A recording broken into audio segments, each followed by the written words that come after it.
ദൈവത്തിലുള്ള യഥാർത്ഥ ജീവിതം പോഡ്കാസ്റ്റിലേക്ക് സ്വാഗതം. ഇന്നും നമ്മോട് സംസാരിക്കുന്ന ദൈവത്തിന്റെ വാക്കുകൾ ഇവിടെ നാം ശ്രവിക്കുന്നു. വരൂ, ദൈവത്തെ കൂടുതലായി അറിയുവാനും അവിടുന്നുമായി ഗാഠമായ ഒരു വ്യക്തിബന്ധത്തിലേക്ക് പ്രവേശിക്കുവാനും ഇതാ നിങ്ങളെ ക്ഷണിക്കുന്നു. എപ്പിസോഡ് 3. വൈദികനിൽ നിന്നുള്ള പീഡനം. വൈദികൻ തന്റെ എതിർപ്പ് തുടർന്നുകൊണ്ടിരുന്നു. സന്ദേശങ്ങളെന്ന് പറയുന്നതെല്ലാം വെറും ചവറാണെന്നും എന്നെ പോലെയുള്ള ഒരാൾക്ക് ഇതുപോലുള്ള കൃപാവരം ഒരിക്കലും ലഭിക്കുകയില്ലെന്നും അദ്ദേഹം തറപ്പിച്ചു പറഞ്ഞു. ദൈവത്തിനു വേണ്ടി പ്രവർത്തിക്കുന്ന മദർ തെരേസയെ പോലെയുള്ളവർക്കാണ് ഈ കൃപാവരം ലഭിക്കുന്നതെന്ന് അദ്ദേഹം കൂട്ടിച്ചേർത്തു. പിന്നീട് ഇവ പൈശാചികമെന്ന് പറഞ്ഞു വിരട്ടി. ഈ എഴുത്തുകളിൽ നിന്ന് എന്നെ പിന്തിരിപ്പിക്കുവാൻ ശ്രമിച്ചു. ഇതിൽ കുറെയൊക്കെ അദ്ദേഹം വിജയിച്ചു. കാരണം ദൈവം എന്നെ സമീപിച്ചപ്പോൾ ഞാൻ ദൈവത്തിൽ നിന്ന് അകന്നു മാറി. എന്റെ മാലാഖയെ പോലും സ്വീകരിക്കുവാൻ എനിക്ക് കഴിഞ്ഞില്ല. ദൈവം എന്നോട് യഹോവയായ ഞാൻ നിന്നെ സ്നേഹിക്കുന്നു എന്ന് പറയുമ്പോൾ ഞാൻ അത് കേട്ടില്ലെന്ന് നടിച്ച് ഇത് എഴുതിയെടുക്കുവാൻ വിസമ്മതിച്ചു. യേശു എന്നെ സമീപിച്ചു.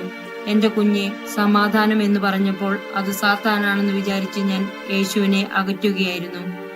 എന്നെ പോലുള്ള ഒരാളുമായി ദൈവത്തിന് സംസർഗം ചെയ്യാൻ കഴിയില്ല. ദൈവം വിശുദ്ധരുടെ അടുക്കലേ ചെല്ലുകയുള്ളൂ എന്ന ആശയം വൈദികൻ എന്റെ തലയിൽ കയറ്റി. യേശു എന്റെ അടുക്കൽ സംസാരിക്കാൻ വരുമ്പോൾ അത് പിശാചാണെന്ന് വിചാരിച്ച് ഞാൻ ചിലപ്പോൾ വളരെ അസ്വസ്ഥയാകുമായിരുന്നു. ഞാൻ യേശുവിനെ ശക്തമായി തെറ്റിദ്ധരിച്ച് പെരുമാറുമായിരുന്നു. അവസാനം ഞാനും ഒരു വഴി കണ്ടെത്തി. എന്നോട് പറയുവാനായി യേശുവിൽ നിന്നൊരു സന്ദേശമുണ്ട് എന്ന് പറഞ്ഞുകൊണ്ട് എന്റെ മാലാഖ എന്റെ അടുക്കൽ വന്നു. മാലാഖ എന്റെയും യേശുവിന്റെയും ഇടനിലക്കാരനായി തീർന്നു. ഇതെനിക്ക് അംഗീകരിക്കുവാൻ കഴിഞ്ഞു. എന്നാൽ അപ്പോഴും വൈദികരുടെ വാക്കുകളുടെ സ്വാധീനത്തിലായിരുന്നതുകൊണ്ട് എപ്പോഴും അംഗീകരിക്കാൻ സാധിച്ചുമില്ല. പരിശുദ്ധനായവന്റെ കണ്ണുകൾ എന്നെപ്പോലെ നിന്ദ്യമായ ഒരു ആത്മാവിന്റെ മേൽ എങ്ങനെ നോക്കും? എന്തിനു നോക്കും? പിന്നീടല്ലേ സംസാരിക്കുന്നത്. സർവശക്തനായ ദൈവം ഇത്ര ലളിതമായ രീതിയിൽ എന്നോട് സംസാരിക്കുകയും സംസർഗം പുലർത്തുകയും ചെയ്യുന്നുവെന്ന് ഞാൻ എങ്ങനെ വിശ്വസിക്കും? ഇതുപോലെയൊന്നും എന്റെ ജീവിതകാലത്തും ഞാൻ കേട്ടിട്ടില്ല.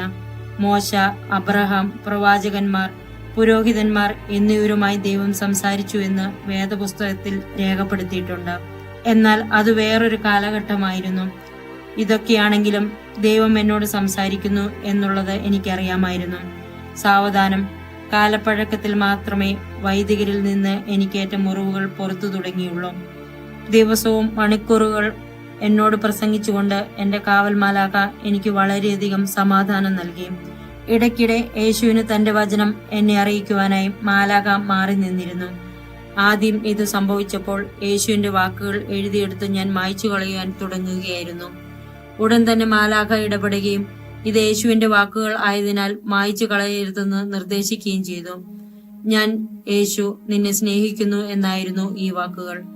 ഞാൻ കുറെ നാൾ എഴുതിയെടുക്കാതിരുന്നതിന് ശേഷം യേശുവിൽ നിന്നുള്ള ആദ്യ വാക്കുകളായിരുന്നു ഇവ. 1986 ജൂൺ 20 ഇത്. സാവധാനം പടിപടിയായി എത്രയും ആർദ്രതയോടെ യേശു വീണ്ടും എന്റെ പക്കൽ വന്നു. 1986 ജൂലൈ 9 ദൈവം ഒഴിഞ്ഞു. ദൈവമായി ഞാൻ നിന്നെ സ്നേഹിക്കുന്നു. എന്റെ സങ്കോചം കണ്ടുകൊണ്ട് ഇത് ദൈവത്തിൽ നിന്നാണെന്നും ദൈവം എന്റെ അരികെയുണ്ടെന്നും അതുകൊണ്ട് ഈ വാക്കുകൾ കാത്തു സൂക്ഷിക്കണമെന്നും മാലാഖ എന്നോട് പറഞ്ഞു. പിന്നീടുള്ള സന്ദേശത്തിൽ ദൈവം പറഞ്ഞു, ഞാൻ നിന്നെ ആത്മീയമായി പരിപോഷിപ്പിച്ചിരിക്കുന്നു. ഞാൻ നിനക്ക് ഈ ആത്മീയാഹാരം നൽകാനായി വന്നിരിക്കുന്നു. മറ്റുള്ളവർക്കും ഈ ആഹാരം നൽകി അവരെയും സഹായിക്കുക. എന്റെ പക്കലേക്ക് വരുവാൻ തക്കവണ്ണം അവരെ പുഷ്ടിപ്പെടുത്തുക. ഞാൻ നിനക്ക് ആഹാരം നൽകുകയും നിന്നെ വളർത്തുകയും നിന്നെ സുഗന്ധം പൂശുകയും ചെയ്തിരിക്കുന്നു. മറ്റുള്ളവരെയും പോഷിപ്പിക്കുക. എന്റെ പക്കലേക്ക് വരാനായി അവരെ സഹായിക്കുക. ഞാൻ നിനക്ക് സ്നേഹം നൽകിയിരിക്കുന്നു. അതുകൊണ്ട് എന്നെ അനുഗമിക്കുക. എനിക്ക് നിന്നോട് അനുകമ്പ തോന്നി ഈ ആഹാരം നിനക്ക് നൽകിയിരിക്കുന്നു. മറ്റുള്ളവർക്കും സന്തോഷം ലഭിക്കാനായി ഈ ആഹാരം അവർക്കും നൽകുക.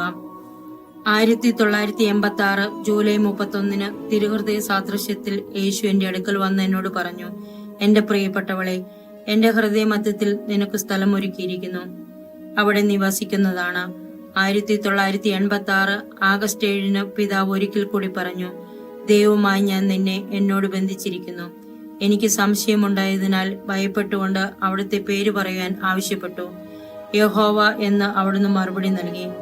സന്തോഷത്താലും സ്നേഹത്താലും നിറയപ്പെട്ട ഞാൻ അവിടുത്തോടുള്ള എന്റെ ആത്മാവിന്റെ ഉത്കടദാഹത്തോടെ പറഞ്ഞു, നിത്യനായ പിതാവേ, ഞാൻ അവിടുത്തെ സ്നേഹിക്കുന്നു.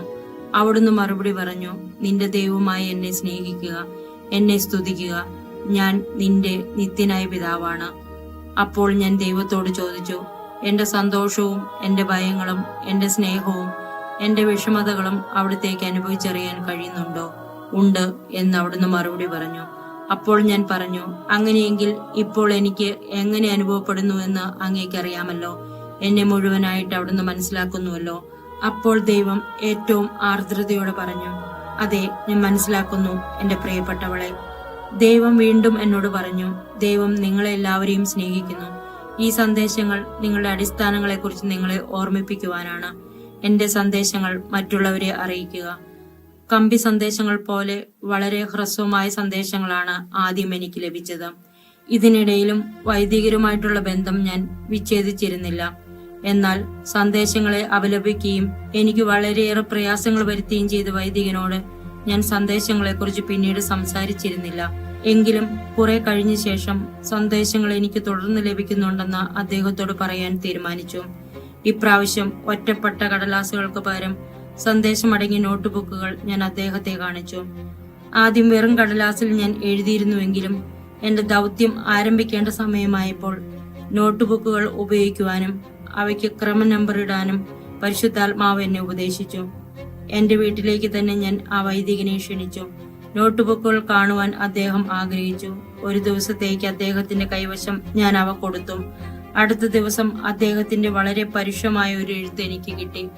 എന്റെ നോട്ട് ബുക്കുകളെല്ലാം കത്തിച്ചു കളയണമെന്നും ഇവ വായിക്കുന്ന എന്റെ സ്നേഹിതരോട് ഇവയെല്ലാം മറക്കാൻ ആവശ്യപ്പെടണമെന്നുമാണ് അദ്ദേഹം എഴുതിയത്. സാത്താന്റെ എതിർപ്പ് ഇതിലൂടെ ഞാൻ മനസ്സിലാക്കി. എന്റെ സ്നേഹിതർക്ക് വൈദികന്റെ പ്രതികരണത്തോട് യോജിക്കാൻ കഴിഞ്ഞില്ല. ഞാൻ അവരുടെ അഭിപ്രായം വൈദികനോട് പറയുകയും എന്റെ നോട്ട് ബുക്കുകൾ തിരികെ വാങ്ങുകയും ചെയ്തു. ദൈവം എന്നോട് വളരെ കോപിച്ചിരിക്കാൻ സാധ്യതയുണ്ടെന്നും അങ്ങനെ എന്നെ എന്റെ വിധിക്ക് വിട്ടിരിക്കുകയാണെന്നും വൈദികൻ പറഞ്ഞു. ദൈവം 1-2 പ്രാവശ്യം ക്ഷമിക്കുമെന്നും എന്നാൽ ഇപ്പോൾ ഞാൻ ദൈവത്തെ അനുസരിക്കാത്തതിനാൽ എന്നെ സാത്താന് വിട്ടിരിക്കുകയാണെന്നും അദ്ദേഹം പറഞ്ഞു. എന്റെ മാലാഖ എനിക്ക് നൽകിയ വിവേചനത്തിന്റെ പാഠങ്ങൾ എനിക്ക് മനസ്സിലായി തുടങ്ങിയിരുന്നു. ഈ അവസരത്തിൽ പ്രത്യേകിച്ചും അവ എന്നെ സഹായിച്ചു. ഇപ്രാവശ്യം ഞാൻ വഞ്ചിക്കപ്പെട്ടില്ല. വൈദികന്റെ എഴുത്തിന് മറുപടിയായി, അദ്ദേഹത്തിന്റെ ദൈവമല്ല എന്റെ ദൈവമെന്ന് ഞാൻ പറഞ്ഞു. അദ്ദേഹത്തിന്റെ ദൈവം പെട്ടെന്ന് ദേഷ്യപ്പെടുന്ന, ക്ഷമയില്ലാത്ത, സഹതാപമില്ലാത്ത, സ്നേഹമില്ലാത്ത ഒരു ഭീകര ദൈവമാണ്.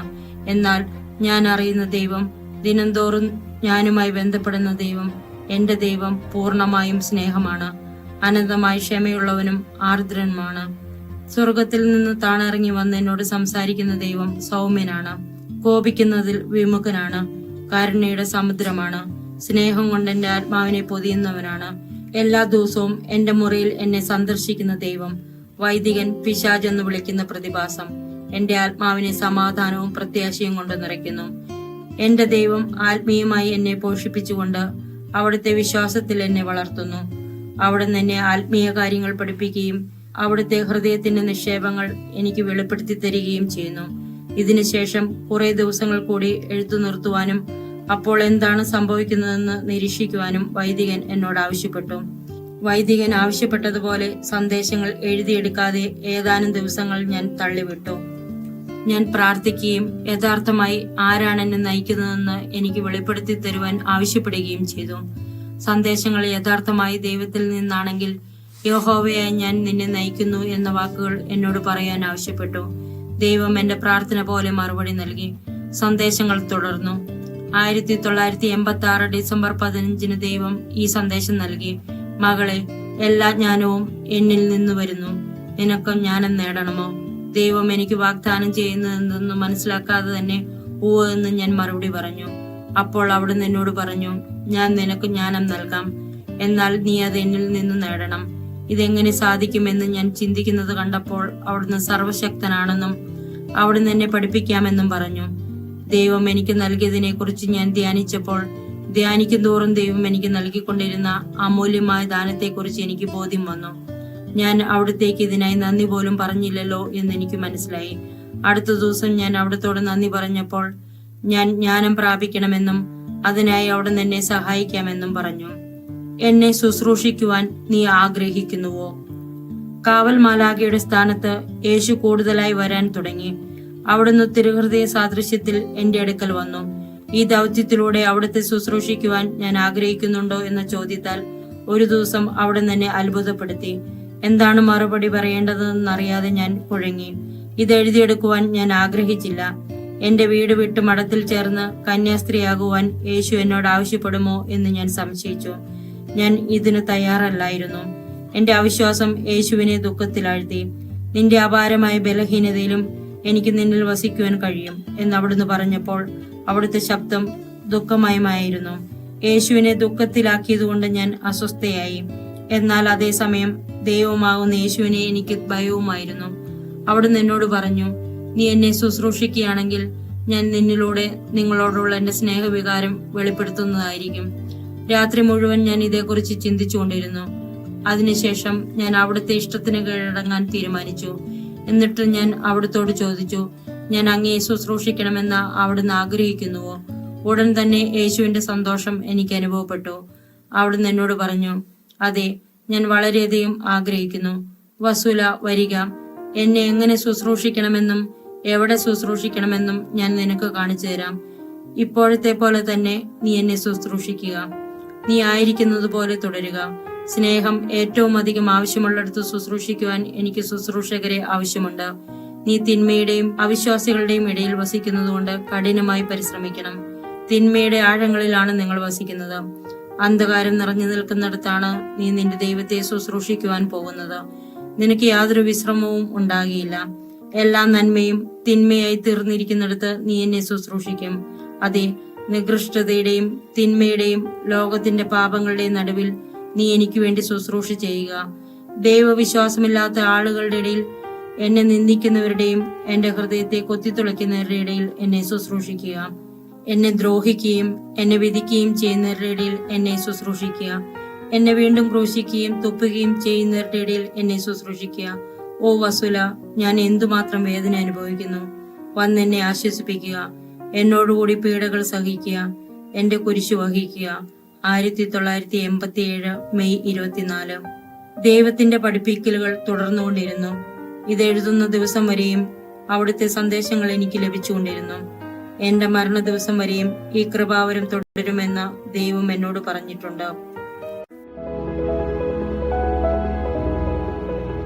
നിങ്ങൾ കേട്ടത് ദൈവത്തിലുള്ള യഥാർത്ഥ ജീവിതം പോഡ്കാസ്റ്റ്. അടുത്ത എപ്പിസോഡിൽ വീണ്ടും കണ്ടുമുട്ടുമ്പോഴേക്കും അവിടുത്തെ കരുണാദ്ര സ്നേഹത്തിൽ ഒരു പടി കൂടെ ആഴപ്പെടാൻ ഇടവരട്ടെ.